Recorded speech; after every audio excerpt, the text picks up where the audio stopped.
The sea was still. The war was over. The gods walked upon the quiet shore of a world they had just shaped from chaos and blood. Above them, the sky stretched wide, bone-arched, star-speckled, held in place by their own hands. Beneath their feet, the land was fresh with silence. No birds, no beasts, no whispers of life. Only the wind, ... and the gods who had won. But the gods were not celebrating. They were watching. On the shore, 2 pieces of driftwood lay side by side, one ash, one elm, tossed by the waves, stripped of leaves, long forgotten by sea and sky. In another story, perhaps they would have rotted quietly beneath the sand, but not in this one. Odin was the first to pause. His one eye studied the logs, not with suspicion, but with something deeper: curiosity, vision, possibility. His brothers, Vili and Vi, stood beside him. All 3 were silent, but their silence was not empty. It was the kind that comes before creation, the kind that listens. What did they see? Not trees, not wood, not remnants of something dead, but fragments of something not yet alive. They saw potential, a spark waiting for a flame, a story waiting to begin. And in that stillness, a choice was made. The gods, who had formed the very bones of the earth, who had slain Ymir and carved rivers from his blood, now turned their gaze inward. They had created a world. Now they would try something stranger. Not just realms and rules, but beings who could walk freely, who could wonder, who could fail. On that shore, with the sea behind them and the sky watching above, the gods looked at 2 pieces of lifeless wood and imagined humanity.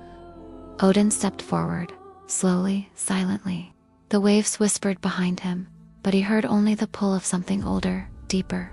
Before him lay the driftwood, one ash, one elm, still lifeless, yet now waiting. He knelt beside them, not as a king, not as a warrior, but as a creator on the edge of something sacred. He placed his hand over the first piece, then the second.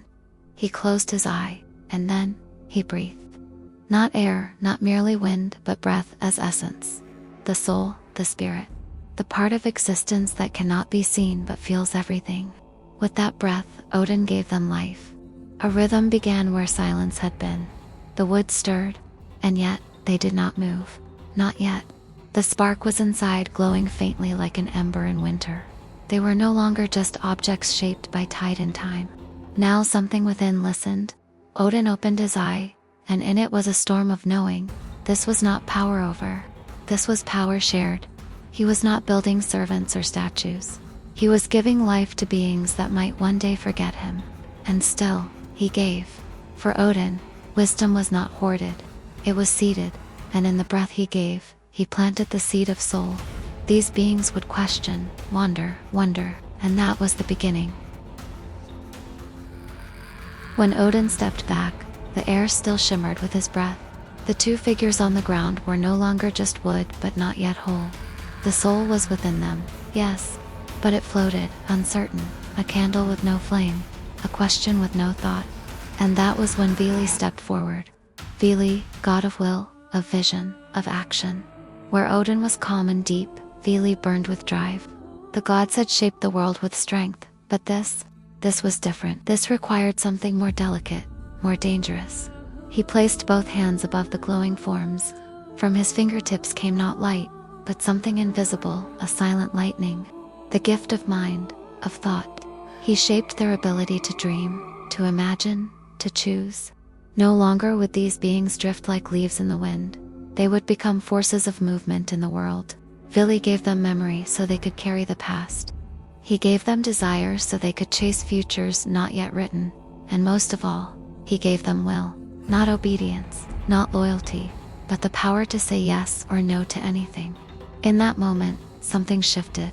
Their souls, once passive and still, began to pulse in rhythm, not just alive, but aware.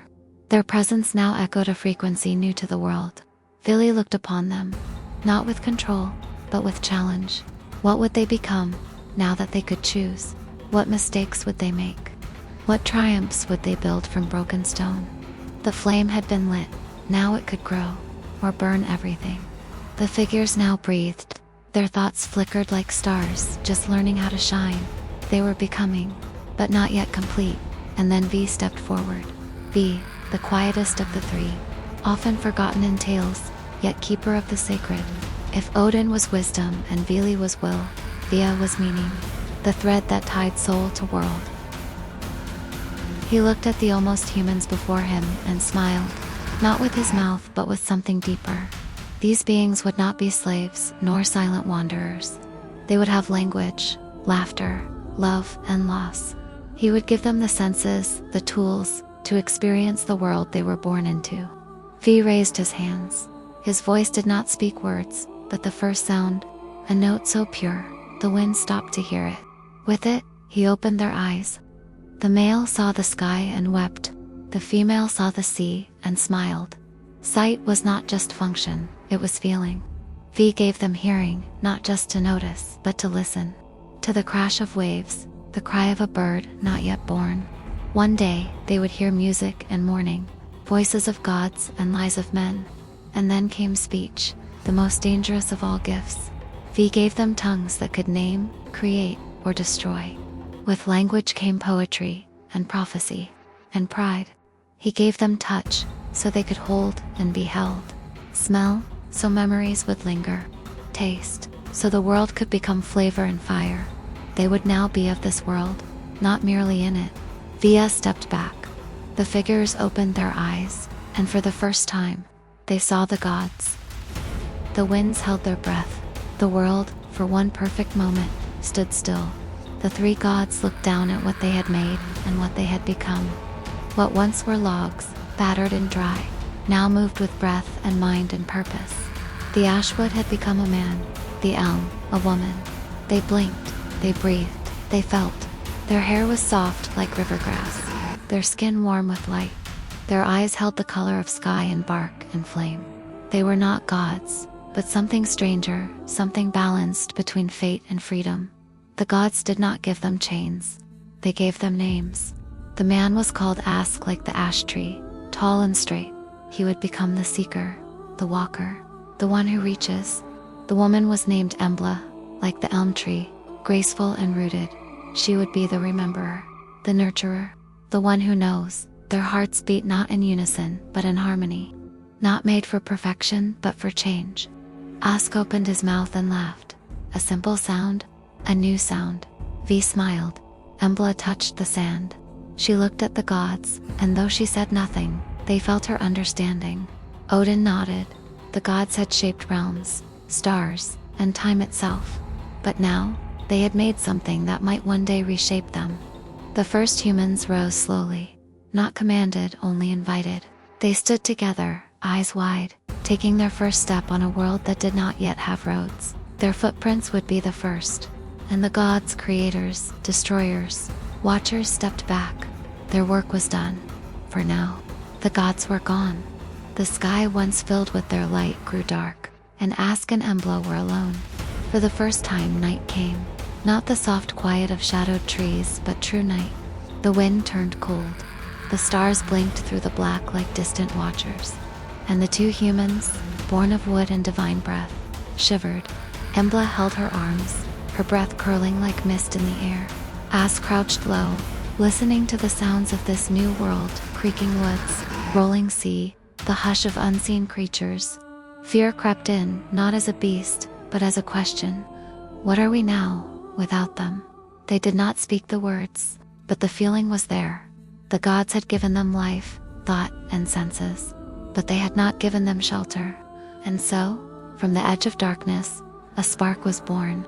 Ask struck stone against stone, nothing. Again, nothing. Embla watched, silent. She touched dry reeds, listened to the wind, and then flame.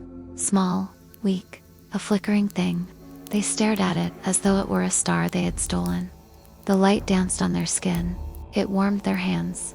Their fear did not vanish, but now, it had a companion. Hope. Together, they fed the fire. And in the glow of that first flame, something beautiful happened. Ask told a story, a short one, made of sounds he didn't know he knew. Embla laughed not at him, but with him. They were alive, but more than that, they were beginning to live. As dawn touched the sky, Ask and Embla walked. The fire behind them still whispered warmth, but ahead lay the unknown. Hills of mist, rivers too wide to cross, winds that spoke in strange tones. The world was not just one land, it was many, layered like roots and stars.